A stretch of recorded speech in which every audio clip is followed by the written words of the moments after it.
और आंदोलन क्यों ना किया जाए? क्यों एक देश में भेदभाव पूर्ण जात पात के आधार पर कानूनों को लागू किया जाए? निश्चित है ये पहला देश है, केवल एक ही देश है भारत, जहां पे ये आरक्षण लागू की, और किसी भी देश में आरक्षण की व्यवस्था नहीं है, यही है। और कितने साल और दोगे? 75 से ज्यादा तो हो गए।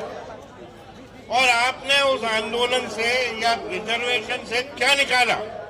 रिजर्वेशन से एक भी ऐसी प्रतिभा बताएं जिसने की नाम कमाया हो, कोई नहीं है। तो रिजर्वेशन खत्म होने से एक समाज में, देश में, नागरिकों में समरसता, समानता भी स्थापित होगी। जो आज भेदभावपूर्ण वातावरण रहता है वो समाप्त होगा, और सरकार को इस ओर ध्यान देना ही चाहिए और इसको पार्लियामेंट में लाके संशोधित करना भी चाहिए। अन्यथा न हम हटे थे कभी और न हम हटेंगे, ये निश्चित बात है। अब जहां तक सवाल है कि हम भूखे रह सकते हैं कि नहीं, हमारे अभी मेरे को ध्यान में आया कि हमारे भाई ने अभी घोषित किया है कि वो भूख हड़ताल पर जब तक बैठेंगे तब तक उनकी मांग पूरी नहीं की जाती। पंकज दबरैया जी, और मैं चाहूंगा वो आए ऊपर, भाई का साथ बारी बारी से 10-10 लोग जरूर देंगे, जिससे कि 11 की संख्या जो शो है वो चलती है। और ये मैं जानता हूं पंकज भाई कभी पीछे नहीं हटते किसी से, जो कह दिया वही इनका कटु सत्य है, वो लाइन बिगड़ती नहीं है। और हम पंकज को आशीर्वाद भी देते हैं, साथ में अपनी पूरी ताकत देते हैं कि पंकज जी हम भी तभी हटेंगे जब हम कुछ ना कुछ रास्ता इसमें निकाल देंगे, अन्यथा नहीं हटेंगे, नहीं हटेंगे। हम सत्ताओं को बना सकते हैं और बिगाड़ते भी हम ही हैं। हमने ही सत्ताएं बनाई है आज तक, जब से भारत स्वतंत्र हुआ है, और किसी की औकात या दम नहीं है कि सत्ताओं को बना ले। हम भले ही कितने % है कहने वाले कहते रहें, लेकिन सत्ताएं हम ही झुकाते हैं, हम ही बनाते हैं और हम ही लाते हैं। तो जो सत्ताएं अपने पे घमंड कर रही हैं कि हमारे पास वोट बैंक है, हम कहते हैं आपके पास वोट बैंक नहीं है, शून्य है। हम देंगे वही वोट बैंक है, अन्यथा कुछ नहीं है आपके पास। और हम किसी भी राजनीतिक दल से सहमत नहीं है, कोई कहे विपक्ष नहीं। हमें तो अब नया विकल्प लाना है सामने, जो सवर्णों के साथ हो और सवर्णों का ही लेके आगे चले और इस देश को आगे लेके चले। ये देश सोचिए 78 साल में आज भी प्रगतिशील है। क्यों है प्रगतिशील? अरे जहां प्रतिभाओं का दमन होगा, पतन होगा, वहां प्रगति कैसे हो सकती है? प्रगति वही होती है जहां प्रतिभाओं को सम्मान दिया जाता है, प्रतिभाएं आगे देश को ले जाती हैं। आपने तो प्रतिभाओं का पतन किया, दमन किया। उन दशाओं में आंदोलन लगातार जारी रहेंगे, आंदोलन नहीं रुकेंगे, देश के हर कोने में आंदोलन होंगे।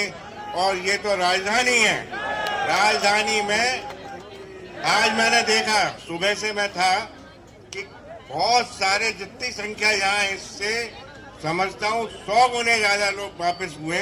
कुछ बॉर्डर से हुए, कुछ अंदर से वापस हुए। अंदर नहीं आने दिया गया, ये तो शाम को 4 बजे के आसपास व्यवस्था स्थापित हुई है। लेकिन जितनी संख्या है आज, मैं कहता हूं कल, परसों, नरसों ये संख्या दुगनी होती जाएगी। ये मेरा आपसे वादा है। और न घबराने की है जरूरत है, न किसी बात के डरने की, क्योंकि हम ही सत्ताएं हैं और हम ही सत्ताओं को लाएंगे और सत्ताओं का पतन करेंगे। हमें डरना नहीं है। चिंता करें वो जो हमारे विरोध में कानून लेके आए हैं, चिंता वो करें जिन्हें अपनी कुर्सियां बचानी है, और चिंता वो करें जिन्हें हमारा सामना करने से डर लगता हो। हमें किसी से डर नहीं है, ये निश्चित बात। जय श्री राम। और किसी भी फर्जी काम से, फ्रॉड नाम से हम नहीं हटेंगे। पूरी बातचीत होगी, ठोस बात होगी, सार्वजनिक रूप से होगी, कोई कमरे में बैठ के नहीं होगी।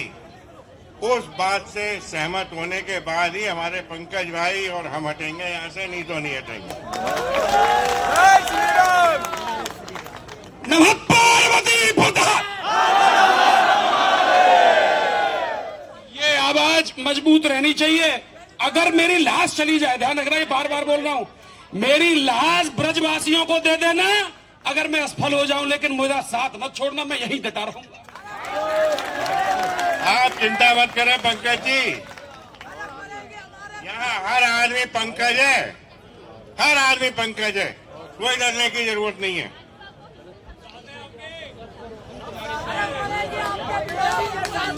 सब साथ है, सब साथ जिएंगे, साथ मरेंगे। आज यहाँ से कस्में खा के ही पंकज जी आप संघर्ष करो। अनिल मिश्रा जिंदाबाद। अनिल मिश्रा जिंदाबाद। आज मेरी आंखों में सच्ची बताऊं तो आंसू हैं। मैं बड़े दिनों से बड़ा तकलीफ में था कि मेरा समाज बड़ा बटा हुआ है।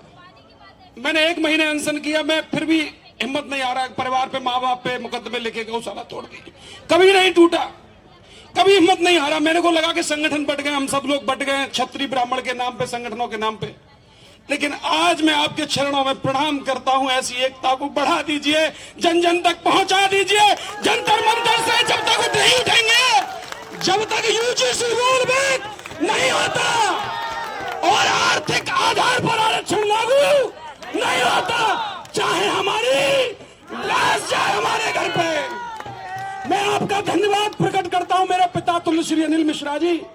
मुझे आपका आशीर्वाद, आपका संरक्षण जैसे मिला है, मैं चाहता हूं ऐसे ही सारे संगठन, सारी पार्टियां हमें मिलकर एकजुट होकर आशीर्वाद दें। और मेरी लाश के बाद भी अगर कोई विकल्प बनता है तो बना लीजिएगा, लेकिन देश बचा लीजिएगा, लेकिन देश बचा लीजिएगा। इतना डरने की जरूरत नहीं है पंकज, आप भी देखेंगे, हम सब लोग देखेंगे कि सारे जो जात बिरादरी के आधार पर कानून बनाए गए हैं, आरक्षण दिया गया है, ये शीघ्र समाप्त होगा और आप स्वयं उसके एक प्रतिभागी होंगे। बाकी ये सब लोग जो बैठे हैं ये विटनेस है इस बात के कि ये व्यवस्था जब तक समाप्त नहीं होती तब तक हम एक कदम भी पीछे नहीं हटाएंगे। ये मेरा आपसे वादा है, संकल्प है, नहीं छोड़ेंगे हम किसी भी कीमत पे। अब अनिल मिश्रा।